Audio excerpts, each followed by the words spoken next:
going to make our good and dear friend and our studio guru, Michael Fager, just a touch unhappy for a second at the beginning of the show. And just bear with me a second, but they're recounting the votes in California.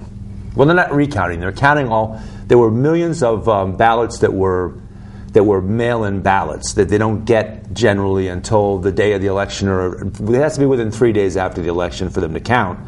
And then they've got to go about counting all these ballots.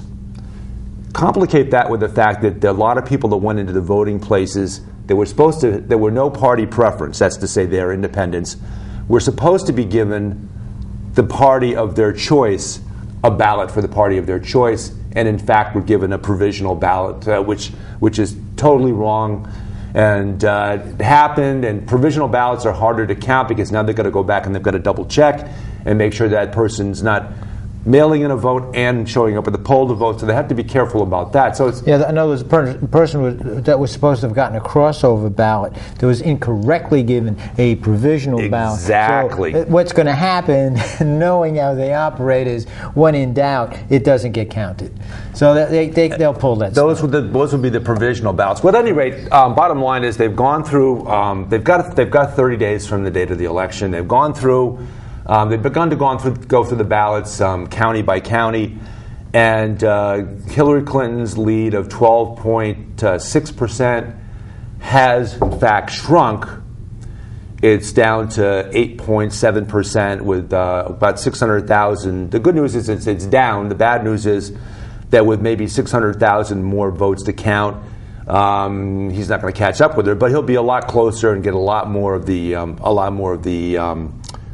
delegates from California. So everything adds a little bit more strength to the convention when we go in there and try to affect the platform of the party. But now, on to our subject for today. We were talking before we came on about a gentleman named Henry Wallace, who, amongst other things, was one of Franklin Roosevelt's vice presidents. He became well known and wealthy through his agricultural endeavors. But I'm going to let Myles give us some background on Henry Wallace. We're going to stoke the fire a little bit with Henry Wallace, probably come back at a future episode and discuss things relevant from that point to today. Myles? Yes. Henry Wallace grew up in Iowa, and Henry Wallace was a sometime farmer in a family of farmers. And he took an interest early on in corn seed. Corn seed is a lot of fun. So I'm kidding. I can imagine. It must be. It must be fascinating. Yeah. So he was really into corn seed. Yeah. And he did some work with modifying the seeds, hybriding. Interesting. And as a result of that work, he actually produced a seed that was highly advantageous. And the farmers recognized this. And they turned to him to produce the seeds. And so he went into the seed business. From this research, he went into the seed business and made a fortune. Ultimately, hundreds of millions of dollars. That's going to fit in nicely with the modern subject of a company named Monsanto, because going back, you had people like George Washington Carver that worked with hybriding and cross pollination of plants and trying to develop better, more resistant plants. And you did it, I guess, the old-fashioned way. You did it by trial and error, where nowadays they're using the biological method to come up with seed that's well, you can do it the way crops evolved originally. Yeah. Right. In other words, you can match seeds from crops that the best have plants, certain advantages that you want, with the best plants, rather than doing genetic engineering. Gene splicing. Yep. So that's what he did. And it was highly successful.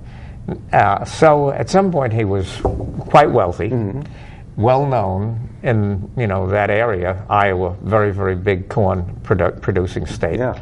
And apparently his fame and his ability came to the attention of the Roosevelt administration. And that's the Franklin Roosevelt rather than the Teddy Roosevelt administration. Yep. Yes. And FDR appointed him to be Secretary of Agriculture.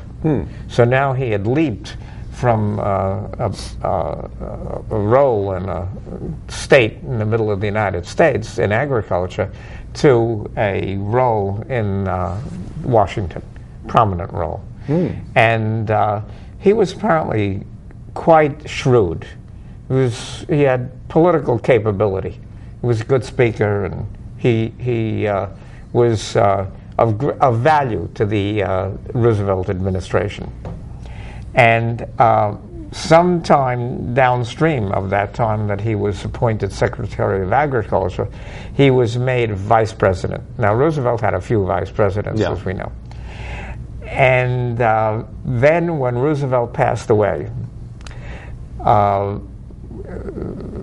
Wallace had hoped that he would become the Democratic nominee. And that did not work out. We know, of course, Truman was selected. And Wallace's career gradually drifted into oblivion. And the reason that I would conjecture, and I think we want to scratch around a little bit on this topic in the future. And likewise, the audience, feel free to do a little checking out. And if you have any questions, any input, let us know. Yes, that would be wonderful. We can perhaps join in this effort, because there's an interesting thing that comes to mind. And that is, here you have this very capable guy, Henry Wallace. He's from right in the middle of the United States. He had done something remarkable that was commercial, industrial, and helped the farmers. This guy was the salt of the earth. I shouldn't put it that way. Salting the earth is not so good. He was the opposite of the salt of the earth. Okay. So anyway, he was the fertilizer of the earth. All righty, that'll work. Yeah, so here is this guy. But not cow manure. No. He is almost the ideal candidate. Yeah. What happened to him? What sawed his legs off? Yeah. And I started thinking about, well, what was going on at that time? At that time, you had this wretch by the name of Joseph Stalin, who caused the death of many, many people, and he was linked with communism, which I hope that the stones and arrows and the slings of outrageous fortune don't fall upon me, but communism in of itself was not a terrible thing. Right. But it was Stalin and company that corrupted it. Yeah. And turned it into perhaps another brand of fascism. Right? Absolutely. So Henry Wallace, I believe, got caught in that maelstrom. He, in a way, and the progressives paid the price for Joseph Stalin. Well, I guess what we should bring to the attention to viewers is that as a vice president to FDR, they both shared strong views with respect to socialism and socialistic policies. So it's conceivable that with the Stalin administration and with the fear that too much social policy injected into a capitalist system could threaten politically and economically, perhaps they would want to divorce themselves from a candidate like Wallace. Yeah, that's a wonderful point. Wallace. Yes. So I think that's what we're looking for, to see whether or not that undermined the position of progressives in the United States, and Henry Wallace in particular. I'm sure it did. I'm sure it did, because what happened was, I remember growing up in the 50s now, the term socialism and communism somehow or other became interchangeable. Communism becoming the big threat, Russia becoming the Cold War enemy. Then what happens is capitalism becomes the anointed economic system that only democracy democracy could only really function successfully under a capitalist system. And capitalism has done a considerable amount of good for the country, but any economic ideology that is not reined in can create a serious abusive and exploitation in the society. So, well, I don't know about that exactly. I don't know if I exactly agree with you, Joe, on that. But rather, it could be co-opted, right? Yeah. In other words, either system could be co-opted. Yeah, any system where they allow somebody. Any system unbridled can create. It's power. Absolute power corrupts. Yeah. So whenever there's a strong position of power or a strong place of power that exacerbates. Well, you could look at it this way, forgive me. Rather than say that it's a position of power in of itself, inherently, you could say, well, if you looked at free enterprise, and you say, oh, free enterprise is wonderful, and so we will have free enterprise unbridled. And when that happens, you can have cigarette companies, doing whatever they can to prevent people from making it clear to the public that those cigarettes are going to kill you. Okay, so in other words, capitalism or communism, anyism, right? Unbridled, can be used by those who would co-opt it for either profits that are not in the interest of the public, dangerous to the public, or even for political advantage. Well, free enterprise. That's a good one. I mean, I wouldn't mind staying on that one a little while longer. That being a component of capitalism, free enterprise.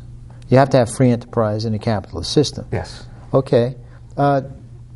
Take an example. We can take tobacco.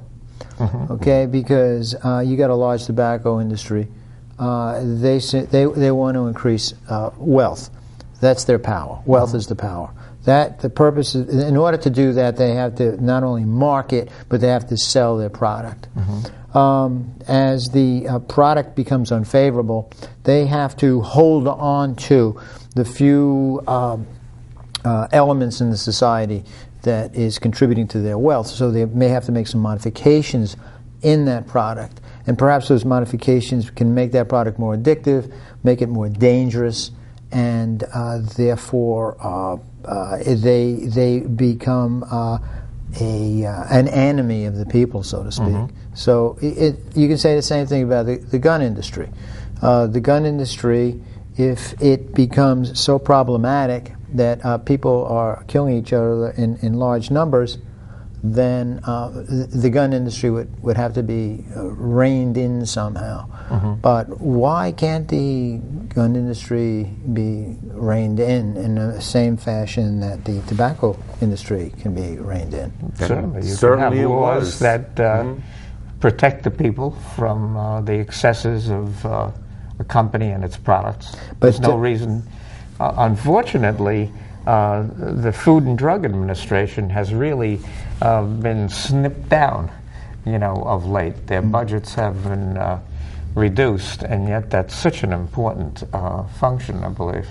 Now, on the bright side, though, I think that it's pretty well known now that in the last couple of weeks, CVS actually has eliminated the sale of cigarettes in their stores, which I think is very, responsive and a good thing for free enterprise. Well, not only that, for free enterprise, what they're doing is they're trying to attach themselves to a health service.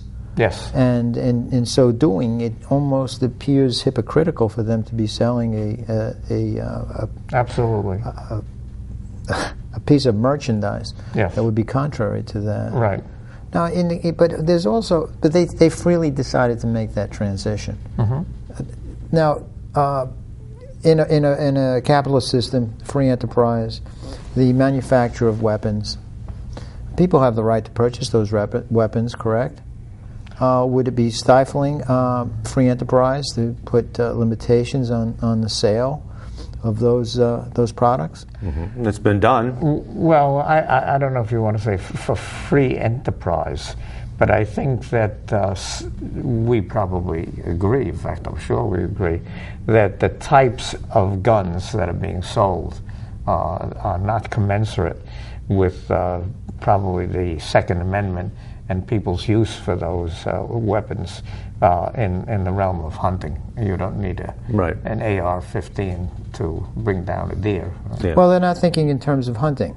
They're simply thinking in terms of a piece of merchandise. Take the AR-15, for example. Once that particular weapon had become a news factor, the sale of those weapons increased considerably. And the reason they increased considerably is because of the fear that they may be taken off the market. And if they are taken off the market, well, then you may not be able to purchase them. So if you're going to purchase it now. Yeah, that's a marketing ploy, I would suspect, because I've been watching this and I read, the periodicals and magazines like Breitbart and some of the other more right-wingish kind of outlets, media outlets, and you'll see that a story will come out and say they're trying to take your bullets away, and what happens? The price of bullets and the demand for bullets skyrockets, and people are worried about having their bullets and their guns taken away, and it's used as a marketing tool against those people to get them to buy the product, which pushes the price up, which makes more profit for the. So it works. Yeah, yeah. In any way that when an item gets a certain kind of notoriety, that will happen. It'll trigger market activity. Yeah, and I think this is the same way that that candidates and political parties, for that matter, try to manipulate people that listen to them. The same way that the Republican Party will put out a blast email now that says, "Oh my God, Nancy Pelosi is going to destroy America. Oh, by the way, send money." Or the Democratic Party will send out a blast email. "Oh my God, that Karl Rove," and I'm reaching back a couple of years to get there, because both parties have their bugaboos, the people that they can use as the big one now is the Brexit.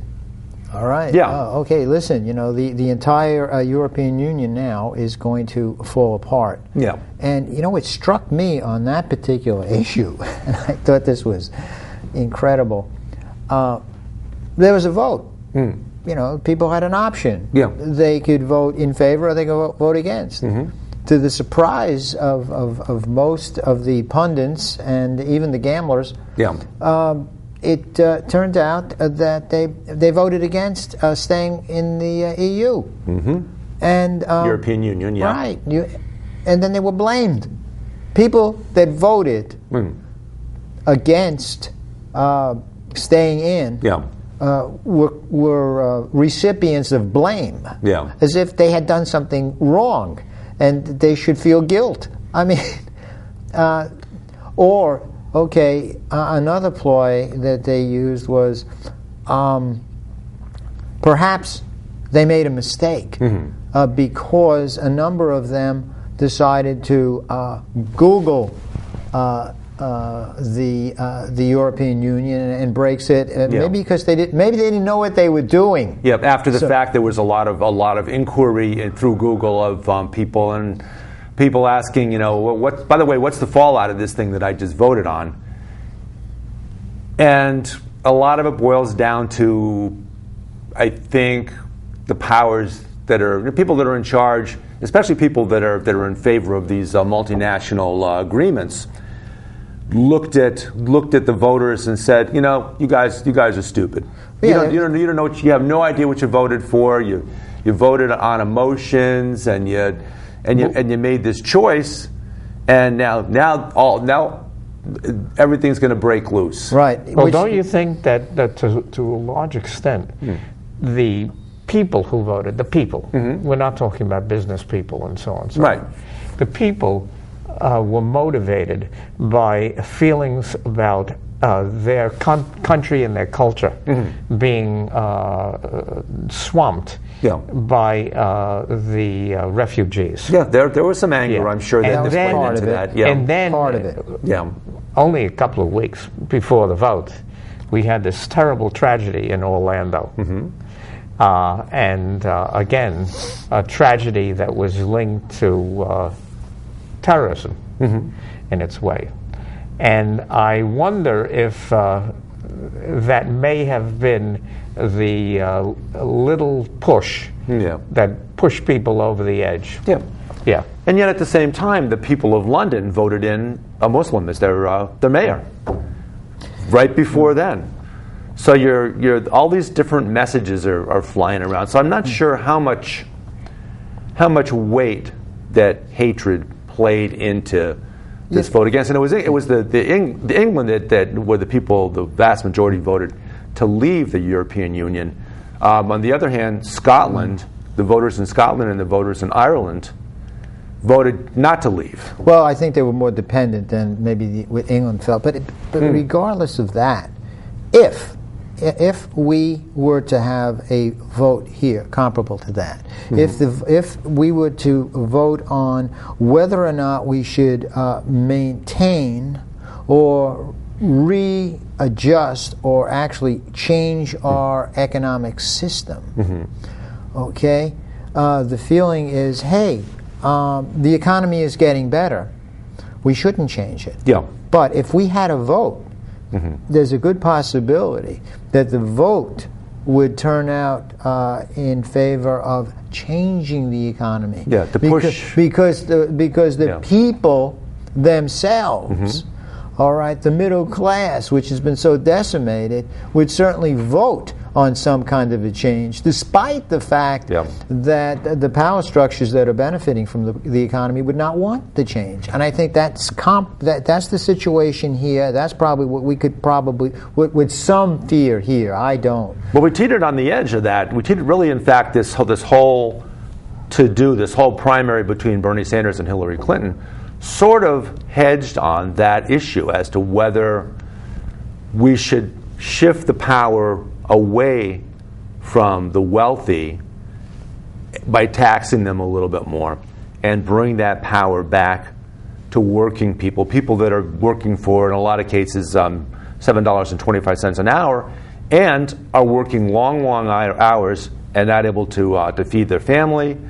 That's really tilted away from them, and the vote came pretty close to pushing that back in favor of, hey, the wealthy, they're not paying their fair share. We need to do something about that. Yeah, I don't think that they were really talking about a change in the economic methodology. We're talking here about adjustments having to do with minimum wages and things of that sort. We're talking about, if you will, the ground rules. Not an off with their heads kind of thing, but hey, let's let the pendulum go back a little further in this direction because it swung a little too far in that direction. We're talking about fairness in terms of wages. I think we're talking about the methodology for checking that products are in fact safe. And unfortunately, a lot of that has been undermined in recent years. It is so important with products that are so complicated today. When you look at a product in the supermarket and you see 25 ingredients and half of them are chemicals that you've never heard of, I mean, what on earth can a person do, even if they're a responsible buyer of products? Well, they can look at the product and make a decision that if there's a lot of stuff in it that they don't recognize, they'll shift away from that product and buy something that's, in a lot of cases, in the case of produce or organic produce, which is it's only a little tiny bit more expensive, but it's a lot of people have shifted away from produce, which is sprayed with chemicals and whatnot, and making that shift toward organic produce. What's the point? Where are we going? We seem to have drifted off somewhere. But we are where we are. We were talking about the government's role in a free enterprise system. Okay. And how to you find the had right. mentioned something about if we put the vote up to the people to change the system. I don't think we're talking about changing free enterprise. Free enterprise is something that Americans have really taken to their bosom, and I think rightly so. But we need rules. We need guidelines. We need some modifications because the capitalist system that incorporates free enterprise is somehow or other run somewhat amok. I don't know if it's any muckier than it ever was. People were selling snake oil, back in the 18th century. That's true, but in the short past, in our lifetime, capitalism, in fact, has, I think, run amok is not far from what's happened. It's really the wealth has been solidified condensed into in a tight conglomerate of power, so much so that it is literally sucking the life out of the citizenry. And maybe some modifications need to be made. And they can't be made because you're not chucking out the baby with the bathwater. You're just refilling the tub with different water. We are kidding ourselves. We are absolutely kidding ourselves if we actually think that something can come out of the Democratic Party or the Republican Party. The Democratic Party and the Republican Party is the facade, for the people. We're gonna fade out. We're gonna continue the discussion. We're down in our last minute. We'll fade out. We'll come back. We'll do our show for Thursday, noon 30, 12:30 in the afternoon. And it's Progressive Soup. I'm David Stevenson, Myles Gansfried, and Joe Niola. We're going to continue talking and fade out. Go ahead. Where were we? Well, we were talking about the fact that the parties that we think